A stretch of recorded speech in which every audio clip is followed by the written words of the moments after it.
ने क्या संदेश दिया है, स्वामी जी महाराज पद के माध्यम से क्या बतलाना चाहते हैं। वैसे छोटी मोटी बातें तो हम सुनते ही रहते हैं और सभा में भी कुछ 10-5 लोग ही विराजमान हैं, बड़े बुजुर्ग हैं। तो वास्तव में जो हमारे जीवन का लक्ष्य है, परम प्रयोजन है, उसकी तरफ जो है हम थोड़ी सी देर के लिए चर्चा कर लेते हैं। क्योंकि स्वामी श्री रतनपुर जी महाराज ने कहा है कि लक्ष्य बनेगा ब्रह्म का तो ब्रह्म ही को पाएगा। यदि आपका लक्ष्य परमात्मा प्राप्ति का है तो आपको भगवान की प्राप्ति ही होगी। यदि आपने टिकट दिल्ली का लिया है तो जयपुर जैसे शहर तो बीच में अपने आप देखने को मिल जाएगा, लेकिन टिकट ही जयपुर का ले लिया तो दिल्ली तो शायद देख पाओगे। ऐसे अपने जीवन का जो लक्ष्य है वो भगवत प्राप्ति का कर लिया, तत्व प्राप्ति का कर लिया, तो ये बीच की चीजें तो अपने आप ही प्राप्त हो जाएगी। क्यों कि कहा है, भगवान स्वयं कहते हैं योग क्षेम वयाम्यहम्।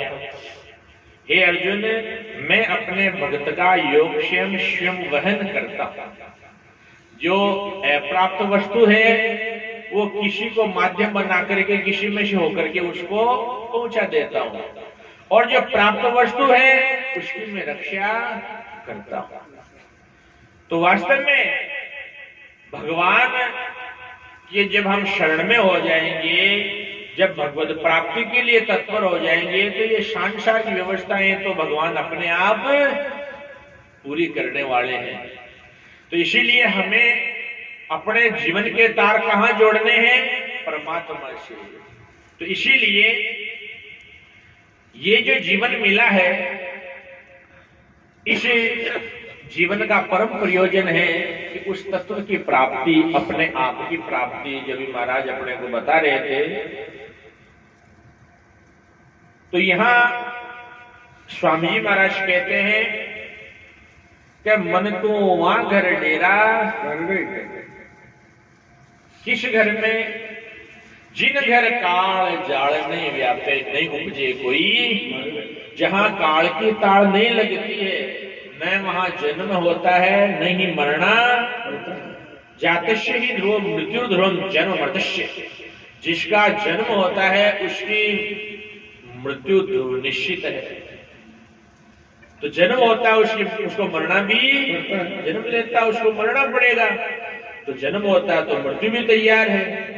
इसीलिए या महापुरुषों ने कहा है तो उस घर में डेरा कर अपने जीवन की स्थिति को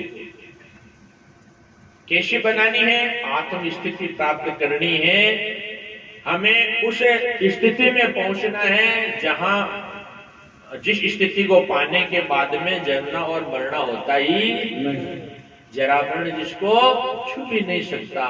इसीलिए कहा है कि मन तो वहां घर डेरा, क्योंकि ये सारा खेल किसका है? ये सारा खेल मन का है। ये मन ही अपने को अधोगामी बनाता है और मन ही ऊंची गति दिलाता है। तो इसीलिए अपने को क्या करना है? मन तो वहां घर डेरा। हमारे मन ने डेरा कहां डाल रखा है? विषय वासना में, इस माया में, इस जगत में जो है हमारे मन ने जो है डेरा डाल रखा है। हमारा मन कहां लगा हुआ है? इस मिथ्या जगत में, इन विषय वासनाओं से बंधा हुआ है। और वासना में जब मन हो जाता है तो फिर वो अधोगति को प्राप्त होता है। तो इसीलिए महापुरुष क्या कहते हैं? अरे मन तू वहां घर डेरा, जिन घर काल जाड़ नहीं व्यापे नहीं उपजे कोई, मर्रे मन तू वहां घर डेरा कहते। तो उस घर के बारे में थोड़ी चर्चा की है, कुछ बताया, चित्रण किया गया है कि अग्नि वायु जड़ नहीं वहां पर। यहाँ तो अपना जहां डेरा लगा रखे हैं या तो इन 5 भूतों का ही तो पसारा है, लेकिन जिस स्थिति को पाने के लिए कहा जा रहा है वहां अग्नि वायु जड़ नहीं, वहां पर नहीं कोई धरनी, ये 5 भूत वहां पर नहीं है। इन 5 भूतों का पसारा वहां नहीं है। और अखंड प्रकाश, और वहां सदा प्रकाश होता है, परम प्रकाश होता है। अखंड प्रकाश उदय नहीं अस्त हो, न तो वहां कभी उदय होता है न अस्त होता है। कि उदय होगा तो अस्त होगा, लेकिन वहां तो अखंड प्रकाश है, उदय अस्त वहां नहीं होता। और वो भी बिन ही सूर्य चंद्र, वहां सूरज और चंद्रमा की अपेक्षा नहीं, क्योंकि वो तत्व शिव प्रकाशमान ने कहा है, न तद भाष्यते सूर्यो न शशांको न पावके यद गत्वा न निवर्तन्ते तद्धाम परम मम। तो इसीलिए महापुरुषों ने कहा है, हे मन तू इन क्या विषय वासनाओं में पड़ा है। ये वासनाएं जो है इससे तो हम पहले से ही ग्रसित हैं, जन्म जन्मांतर से जो है हम वासनाओं में पड़े हैं, विषय भोग अपन भोगते आ रहे हैं। 84 लाख योनियों में ऐसी कोई योनि नहीं है जिसमें भोग, लेकिन ये मनुष्य योनि, ये जो जन्म मिला है ये भोग योनि के साथ साथ कर्म योनि है, ये कर्म क्षेत्र भी है। इसीलिए इस क्षेत्र में आकर के भगवान ने 13वें अध्याय में क्षेत्र के विभाग योग जो अध्याय लिखा है उसमें कहा है, ये शरीर क्षेत्र मानी खेत है और जीव रूपी किसान है। ये जीव रूपी किसान इस शरीर रूपी खेत के अंदर शुभ और अशुभ कर्म का बीज बोता है। जब ये शुभ कर्म का बीज बोता है तो इसको पुण्य की प्राप्ति होती है, और पुण्य का फल क्या है, पुण्य सुख देने वाला होता है। और जब अशुभ का फल होता है तो इसको पाप मिलता है, और पाप का फल क्या है, दुख होता है। तो इसलिए इस शरीर रूपी खेत में शुभ और अशुभ रूपी बीज अपन बो रहे हैं, और अब जैसे बोएंगे वैसा ही तो काटेंगे। तो इसीलिए अपने को महापुरुष यहाँ दिग्दर्शन देते हैं कि इस संसार में आकर के, और ये हमारा जन्म और मरण की जो भ्रांति है, ये जन्म मरण है, ये बीमारी ही मिट जाए। इसीलिए कहा रे मन तो वहां कर डेरा कर रे।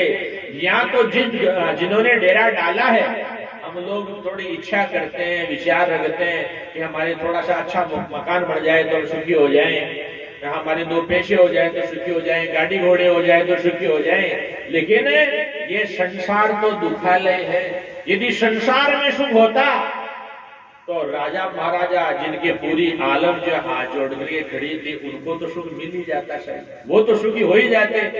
लेकिन ऐसे राजा महाराजा जिनके हमारे मन क्या कहें, अरे उज्जैन त्यागी रे राजा भरत री, सुल्तान बुखारा गोड़ बंगाला गोपी चंद तजा, छोट्या विषय विकारा भजन सरिसा सुख नहीं, करके देख लो विचारा भजन करया सोही तीर गया, बाकी डूब्या मझधारा भजन सरिसा सुख नहीं। इस संसार में सुख होता तो शायद भरतरी जी महाराज को मिल जाता। भरतरी जी महाराज उज्जैन जैसी राजधानी जो चक्रवर्ती सम्राट थे उसको त्याग करके नहीं निकलते। गोपीचंद जी महाराज जिनके चक्रवर्ती सम्राट थे, 1600 रानियां थी, लेकिन वो भी इसको तिलांजलि दे गए। मुल्क बुखारा के बादशाह और भी भगवान बुद्ध जो है अपने राजकुमारों को, रानी को रात को सोते छोड़ करके 12 बजे निकल गए। तो कारण क्या था? हम ये विचार करते हैं कि संसार में सुख है। अरे संसार का सारा सुख उनके पास उपलब्ध था। और ज्यादा क्या कहें, भागीर जी महाराज जिन्होंने तपस्या करके गंगा जी को धरती पर ला दिया, वो भी एक लंगोटधारी महात्मा जो कंद फूल फल खाते हैं, उन तलतल ऋषि के आगे गिड़गिड़ा रहे हाथ जोड़ करेंगे, हे भगवान मुझे आपके चरण शरण बख्शाओ। और वो भी उनको जो है धमका देते हैं कि हट दुष्ट पापी राजा, तू मेरे चरणों के काबिल नहीं। जिनको जो स्वर्ग में जाते तो देवता भी सम्मान देते थे खड़े होकर। ऐसे भागीरथ जी को एक लंगोटधारी महात्मा क्या कह रहा है, पापी राजा है, सुधरे तुम मेरे चरणों के काबिल। लेकिन हाथ जोड़ कर कह रहे भाई जी महाराज की, हे गुरुदेव कृपा करो, मैं आपके चरणों के लायक कैसे बनूं, ऐसा मेरे कोई उपाय बताओ। अरे तेरा तेरी राज को चावे, तिनको तू देकर आवे, तिनको तू देकर आवे, तेरा सकल काम बन जाए। यदि तेरा मेरी दुष्ट राजा है, वो मेरी राजा तेरे राज की आशा इच्छा रखते हैं, उनको अपना राज देकर के आ जाए तो काम बन सकता है। तो आपकी ओ सोई कीनो बेरियान राज जादीनो, महाराज आपकी ओ शुभ काम करायो, मैं दुश्मन राजन राज लियो, अब कृपा करो। तो भी कह रहा था एक पाप ये अभी राजन तेरे एक पाप और रह गया, क्या कि मैं राज हाथ से देकर के आया हूँ, इस संसार में मेरे को जीतने वाला कोई नहीं था, ये अहंकार का बोझ लेकर के आ गया। तो इसीलिए कहा कि महाराज इसका भी कोई उपाय बताओ। तो कहा कि खप्पड़ ले जा करके और अलग जगह करके उन राजाओं के यहाँ जाकर के भिक्षा लेकर के आओ।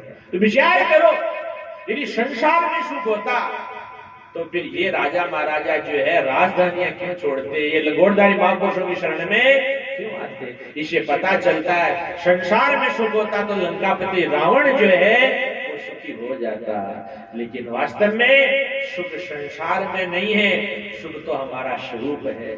वस्तु अंदर रखी हुई है और ढूंढ बाहर रहे हैं, तो कैसे मिलेगी। तो इसीलिए या महापुरुष क्या कहते हैं, रे मन तू वहां घर डेरा, जिन घर काल जाड़ नहीं व्यापे नहीं उपजे नहीं, तुम माया से मोहित चित्त होकर के विषय वासना में फंस करके और रात दिन जो है इस संसार में वासना में लगा हुआ है और अधोगति को जा रहा है। इसीलिए तेरे को क्या करना है, तेरे को अपने चित्त की डोरी को उस परमात्मा में लगाना है, अपने मन की स्थिति को उस तत्व में लगाना है, अपने स्वरूप में लगाना है। इसीलिए कहा है 14 लोग माया को कार्य बड़े मिटे बराबर। ये जो 14 लोग हैं ये माया के कार्य हैं। जैसे घड़ा माटी से बनता है, ऐसे ये 14 लोग माया से बने हुए हैं। तो ऐसे 14 लोग माया को कार्य बड़े मिटे बराबर, ये बार बार बढ़ते हैं और बार बार मिटते रहते हैं। लेकिन वो घर सदा माया बिन खाया परम धाम अक्षर है, वो घर माया से परे है, माया बिन खाया माया से बिना स्थित है और वो परम धाम है। गीता जी में इसको परम धाम कहा गया है और वो अक्षर है, उसका अक्षर नाश नहीं होता है। तो इसीलिए मन तू वहां घर डेरा। फिर कहा है जो घर कभी बड़े नहीं बिखरे, जो घर न तो कभी बढ़ता है न कभी बिखरता है, क्योंकि बढ़ता है सो बिखरता है, वो घर कबू बड़े नहीं बिखरे, ज्यों को त्यों रे वे थिर रे। अरे बड़ी भीत खंबा नहीं उसमें घर बिन रहे, उसमें न तो कोई बड़ी है सारा है, नहीं कोई खंबा लगा हुआ है। हमारे घर तो बिना खंबे के बिना दीवार के नहीं रुकते हैं, लेकिन उस घर के लिए न खंबा चाहिए न दीवार चाहिए, और घर बिन रहे अधर रे, धरती के बिना भी वो अधर रहता है। मानी वहां धरती की भी जरूरत है, क्योंकि धरती सबको आधार देने वाली है, लेकिन वो तो सबका आधार है, वो स्वयं स्वाधार है, उसको किसी आधार की अपेक्षा नहीं है। तो इसीलिए यहाँ कहा गया घर बिन रहत अधर रे, मन तो वहां घर डेरा कर दे। चारों वाणी वर्ण नहीं जाने, 4 प्रकार की जो वाणियां हैं, बेकरी मध्यमा पशंती परा, इन वाणी से जो कहा जाने वाला नहीं, कहने में आने वाला नहीं। कहा है यथा वाचो न वर्तते अप्राप्य वंशाशा है, वो मन इंद्रियों आदि से भी प्राप्त होने वाला नहीं है, उनका भी ये विषय है, और वचन से जो है कहने में आने वाला नहीं। चलाज महाराज भी कहा है, अरे बयां शब ज्ञानी कर थाका, मिला नहीं वो तेरा नाता। बयां शब ज्ञानी कर थाका, मिला नहीं वो तेरा नाता। अचल राम अथाह अथाका, ये सब कर चुके आराम। वो अथाह है।